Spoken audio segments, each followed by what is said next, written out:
Hey everyone, so today I'm going to be doing a tutorial on this little narwhal that I recently just showed in my last charm update. I believe it's the 6th one.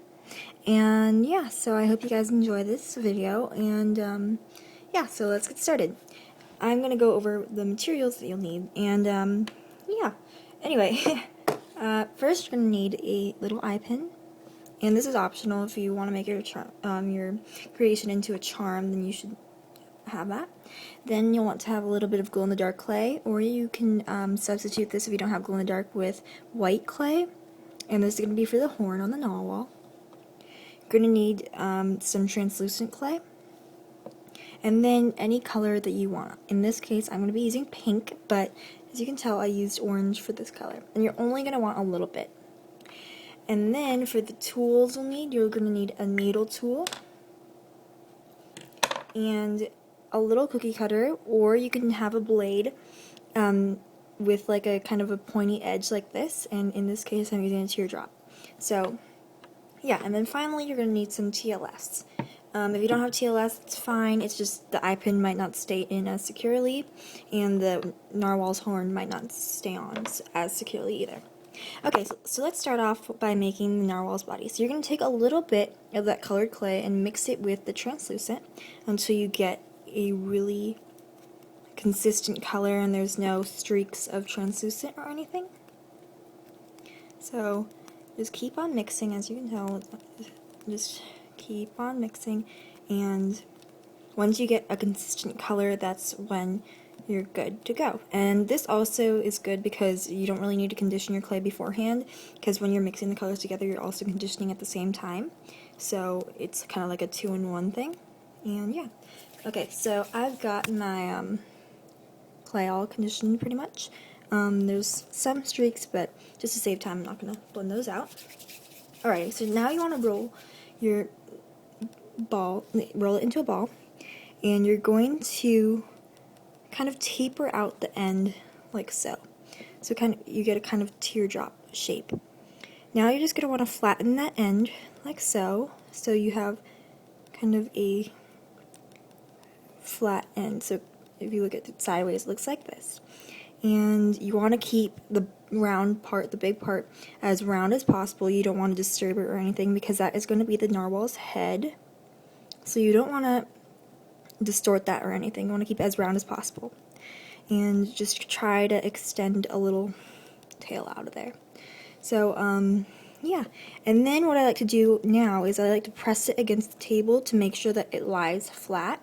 Because if you don't do this, the narwhal is going to roll around. So when you put it on a flat surface, it's going to like start rolling. So you want to make sure that the narwhal has a flat bottom. So you can see it's flat. Alrighty, now it's time to use your cookie cutter.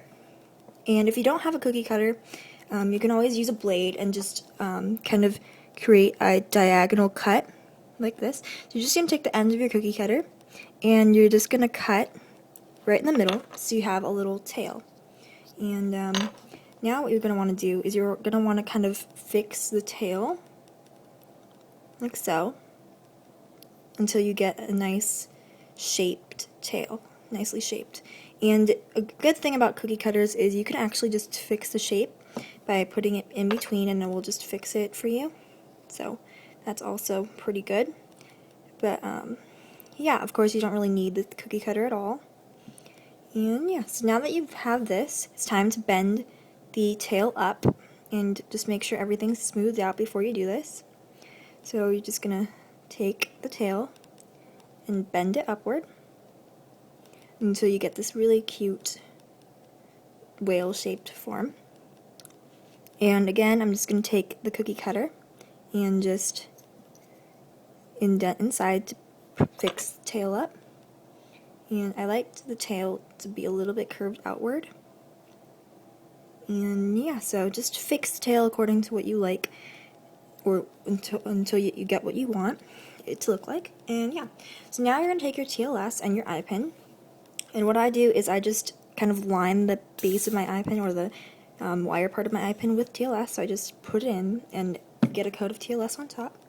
And you're just going to stick this into the narwhal's little head. And again, if you don't want to turn it into a charm, you don't have to do this.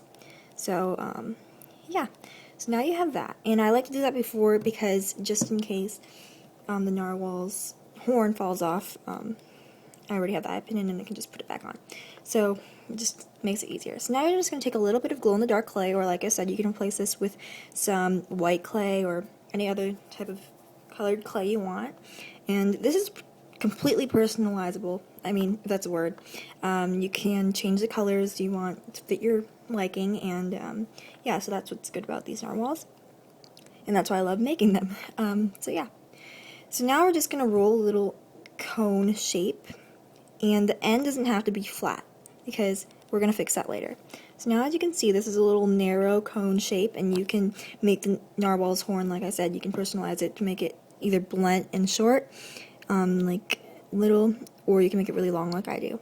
And now you're going to take your needle tool, and you can also use a like a eye pin, like the end of an eye pin or a piece of wire or anything long and skinny, and you're going to place it diagonally on this, and now you're just going to roll the narwhal horn up so you get kind of like a little twist.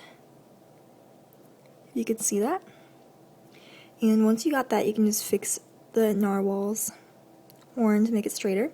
And now you're just going to want to cut off the base, and just again fix the narwhal's horn until it fits your liking. And yeah, okay, now we're going to take our TLS. Again, if you don't have TLS, you don't need it, but TLS is just something good to have so the horn doesn't fall off. And we're just going to take the horn and put a dot of TLS on, and then place the horn onto the thing. And I'm just going to adjust the horn a little bit because it's a little bit crooked. And you're just going to take it and push it on until you have a little horn. And yeah, that's basically it. Now you're just going to bake your narwhal according to baking instructions. And again, you can fix any other problems you have with it, and don't worry if there's excess TLS showing through. As you guys all know, TLS bakes translucent. And yeah, and then once it's baked, you can take I use the Sharpie paint pens, and you can just draw on a little face. And I'm going to do that before I bake it. Of course, you shouldn't do this, but I'm just going to do it anyway, just save time. And once you're done, just going to want to glaze it. Of course, that is optional as well. And your cute little narwhal is complete. So there's the little face.